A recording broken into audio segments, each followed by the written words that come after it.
Hello there, Sorry from 17 once again. This is my Ninja Gaiden 3 Ultimate Ninja difficulty video walkthrough. This is the second part to day 5, and I do apologise that this walkthrough has not exactly been a swift one. There are good reasons for this. I've been really distracted with other projects, and I don't really like this game.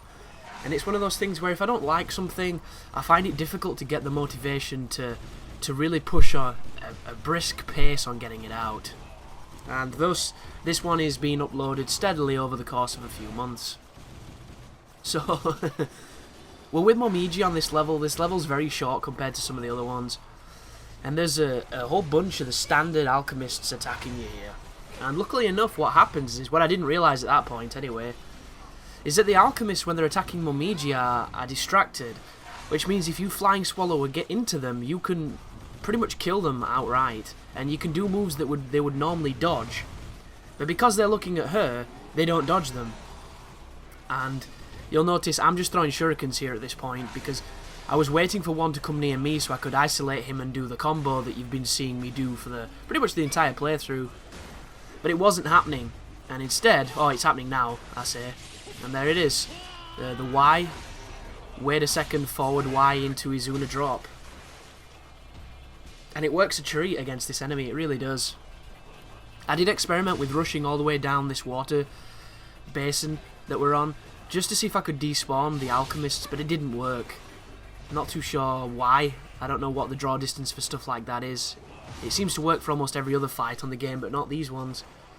But as I've said here, guys, just try and attack these people. You will hit them. They're too busy looking at Momiji to put up any real defense, so use your Flying Swallows.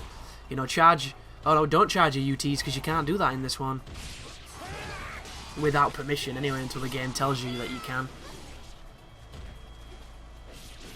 But there's only a few left now. And they're going to drop in some standard, I think the spider ninjas, the black spider guys. So fight these how you've been fighting them throughout the game. You can either do what I do, which is a prevalence for doing the on-landing 360Y into Izuna drop, which you're seeing here. Because this move can be chained, and it can be chained indefinitely if you hit things. So it's one of those things where it's essentially a loop where you're completely invulnerable, and you're killing an enemy every time you land.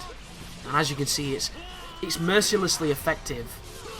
And a lot of the people who enjoy the combat systems of Ninja Gaiden who are struggling with this one are only struggling because they're trying to play the game like they did the older ones, and this one just doesn't really work. Ryu's not responsive enough, the inputs fail. You know, there's a lot more recovery frames on almost everything, there's less moves. The enemies are almost more merciless when it comes to dodging and blocking, which if you've played Ninja Gaiden 2 you wouldn't think that was possible, because they block a lot on that game too. But apparently I have the Japanese voices on, which is an interesting choice. Although it must be said that some of the English voices on this game do grate after a while. I don't really mind Ryu's voice actor, I don't really mind the woman, but it's everybody else that kind of bugged me. So this is another arena fight, this is another expedition of on-landing 360Ys. If you do miss and you get stuck in the air, you are very vulnerable. My advice is either to come down with the Y and do the downward strike and hope you don't get grabbed, or to throw a shuriken and try and perhaps cancel into a Flying Swallow if it'll let you. I don't know if it does. But shurikens will always help you with the recovery frames. And just fight these dudes. This is me attempting to even beat that dude up, and he just blocked everything. It's completely pointless. You can see here that there's a mage too, so you want to keep him off screen if you can, or he's going to throw shit at you. Or you want to take him out first because he is the weakest guy you can fight. And it's really interesting watching this after I've played Razor's Edge, because Razor's Edge changed the steel on bone mechanic, and they changed it to something so unbelievably powerful. I don't think they realised the effect they would have on how some people play the game. Like on this one, the steel on bone is really easy to exploit. It's a move that once you know how to trip it, you can chain entire rooms of death. And I tried to do it just then, but I got caught by the second ninja because these guys are very aggressive. So you want to be careful of that. But on here, like, people did say it was kind of bad because of this. You should be able to see in a minute. Oh no, see, it didn't work. So these are not the enemies you really want to mess around too much with steel on boning. But on the new game, they made it so whenever anybody tries to do a heavy attack on you, or a fierce attack, or however you want to call it, or a grab, that you can dodge them and counter them. Sometimes you can counter them without dodging if you do it right. Which is very risky, I think, because of the aforementioned input fails that this system seems to have. But from that point, all the cheesiness of the harder difficulties is actually a benefit to you.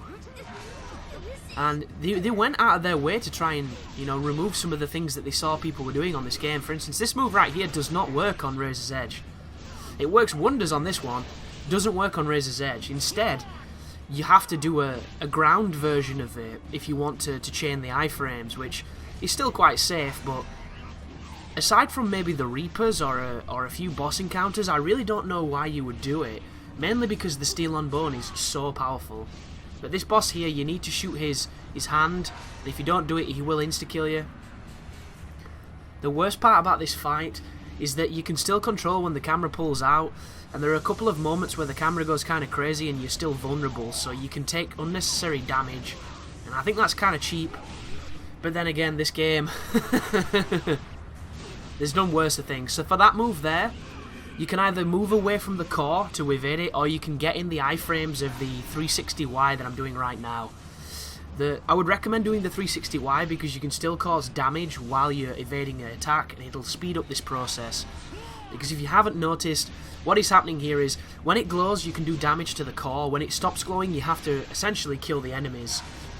And once you've killed that, you're going to do some crazy ninja flying that Ryu seems to do, even though he almost never has the right propulsion and doesn't seem to care for the rules of physics or gravity.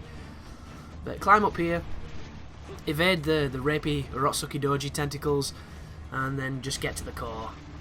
So this here is another feature that they fixed on Razor's Edge. The kunai climb is much more responsive and fun, and you don't seem to be able to fall, which... the system in this game is, oh my god, it defies logic. It really does. You know, I play Guitar Hero on Expert, and I have done for a few years, so my timing is pretty decent when it needs to be. And I was fucking up that kunai climb, because the triggers, the inputs, the pattern, the rhythm, it didn't work. You know, the people who playtested that game must have been politicians, because all they did was fucking smile and put their thumb up. It's like, come on guys, there are problems with this game that could have been changed by just somebody saying, come on guys, this doesn't work. You know, that it's all good and well, but it causes player frustration, and it's something that is not the player's fault. It's like, come on guys. But now you're on to the final section of the fight. I believe there's a checkpoint here, and when the boss does this move, it's going to fire a big beam of energy at you. It's kind of like the piercing void. A few things you can do. You can evade it, you can do the 360Y to iframe through it, or you can take it in the face like a Japanese news presenter. And as you can see, I decided to funnel my inner Bukkake there. So don't do what I do. Try to play a little better than I just did then. Now just keep focusing on the core. Keep on doing your 360Y. She's doing it again. This time though, Momiji's going to block it, and the funniest thing about this part of the game is, can you hear what's happening? I'm still controlling Ryu, and I'm still vulnerable too. So in that moment there, all I recommend is jumping around a lot, just dodging everywhere you can, because I've died in the cutscene showing me Momiji's ass. And I'm sorry guys, but even if you're the most devout defender of this game, that is fucking atrocious game design, and it is something that should not exist. But once you take out that core, you have beat the level and killed the boss. There is day 5 complete. There is my score and all that shiz. Thank you for watching, and you take care now.